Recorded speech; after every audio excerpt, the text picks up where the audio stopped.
Welcome back. There are three important sub pillars to maintain a very healthy body, the main pillar. These three sub pillars are called Traya Upa Stambha. Traya three Upa sub pillars Stambha. So, what are these three Upa Stambha? They are food, sleep, and incontinence. uh, in sense of like aharam, nidra, and brahmacharya. Brahmacharya is not the way that we think. Like it is not a celibate life. It is actually living ethically. So we have a very ethical life in terms of not disrespecting anyone, not hurting anyone, not cheating anyone, not lying to anyone, not trying to steal even physically or mentally other things, not having any orientation towards the negative aspects of the societal life. These are all considered as like the in one word it is like living a very ethical based life in order to fulfill one's needs and not getting disoriented to satisfy his own physical or materialistic needs. So this is called an ethical way of living called brahmacharya. So knowing the Brahman is called the brahmacharya. So looking the like the ability to visualize the Almighty in each and every person, so that we give the same respect as we give to the God or goddess or any supreme power in the world. The way we look at them, we should be looking at the uh, um, like the person who is living along with us. So this is called an ethical way of living, the brahmacharya. Then comes aharam. Aharam like includes the food, water, and whatever the intake that we take. So it should be very organic. It should be not so stale in nature. It should be cooked fresh. It should be not having any sort of pesticide filled food like the way we are getting nowadays. So that is why more organic style of way of living is recommended, highly recommended, in terms of the fertility, what do you say, empowerment. And moreover, in order to potentiate, you need prana. Prana is subtlest form of energy. The food that is having prana shakti more, that is nothing but the conscious enlivening energy that actually gives you energy rather than taking away your energy, is called the highest pranic food. So among the fruits, it is dadima, pomegranate, and among the vegetables, it is like the palak, the spinach. But nowadays we get a very pesticide filled spinach. But if you can get a very organic spinach, then it is more better than the existing pesticide spinach. So the same way, you should be able to get one sort of clarity with respect to the food, that it should be totally pranic potentiated. It will be available with organic food only. So and moreover, the fruits, vegetables, the grains, the pulses, everything, whatever we take, it should be very very healthy, and that can be obtained through organic. And completely avoid packed food. Packed food is not at all recommended in the Bejuddhi process. So whatever is packed, biscuits, chocolates, those are like not even recommended.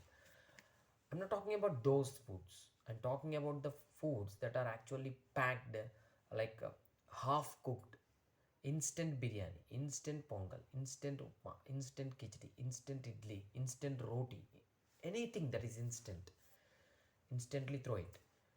please do not spoil your very, very precious body. This is the only means for you to achieve your purpose in life. And a person who is not blessed with kids is like, it's very hard for him or her to cross this very journey of the soul. So, in order to get very healthy kids, you should be aware of what you're taking in, because what you eat is actually getting transformed into the Saptadhatu: Rasa, Rakta, Mamsa, Medo, Asti, Majja, and Sukra. So these are the seven dhatus. All these seven dhatus are present in both males and females. So the moment that you take food, it converts into rasa. Rasa gets transformed into rakta with the appetite of rasa, and rakta gets transformed into mamsa with the rakta appetite. That is called rakta agni. Then comes mamsa, with mamsa agni gets converted into medo agni. Medo dhatu is fat. Fat with its appetite gets converted into Asti Dhatu. Asti with its Agni, Asti Agni, gets converted into Majja Dhatu. Majja with its Majja Agni gets converted into Sukra Dhatu. Sukra Dhatu is present in both the females and males, because Sukra Dhatu is in the form of semen in males, and it is in the form of menstrual blood and womb and all the genital um, productions that are present in the female in order to obtain a fetus. The sukra is a dhatu, not only limited to the semen, that the existing meaning, the contemporary meaning is suggesting it. But it is a dhatu, and like the water is like spreaded over the cloth that is dipped inside a bowl of water. When you take a cloth, how the cloth holds the water, that is the same way the whole body holds sukra in the entire body. So when there is like a complete pressure in the cloth, it will squeeze the water from the cloth. That is the same way when there is uh, like complete intercourse happens, and the excitement is to that extent, the sukra in both the males and females get released. In males it is in the form of semen, and in the females it is like the whatever the secretions of the vagina during the intercourse happens. These are the main things that actually consider or determine the health of the upcoming individual. So in order to have these, like what do you say, the seventh dhatu, the sukra, very healthy, you have to have the entire process of the metabolism, like right from starting from the rasa dhatu, to be very, very healthy. Precisely, the healthy food reflects in the healthy sukra dhatu. And sukra dhatu does not mean only one semen, it is both present in male and female. And that healthy food, healthy sukra, healthy fetus, healthy kid. So if anyone is taking the chemical infused foods or drinks, or whatever you name it, it is not at all healthy for getting a very healthy kid.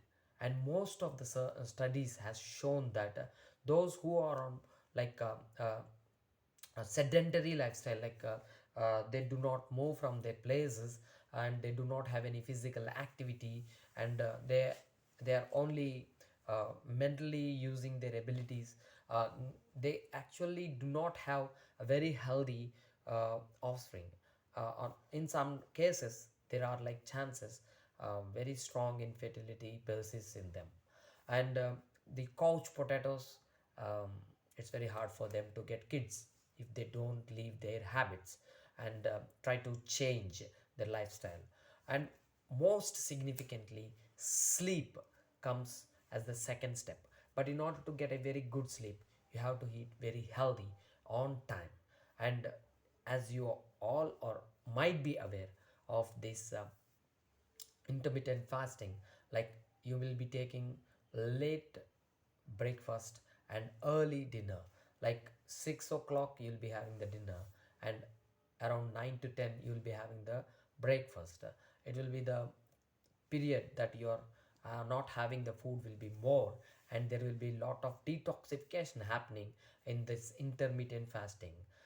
And this is a very significant timing that is having an impact on detoxifying the gut from all the toxic substances that have been consumed in a day of a particular healthy individual. But if at all these things are not so unhealthy, then the actual detoxification appears in the sleep.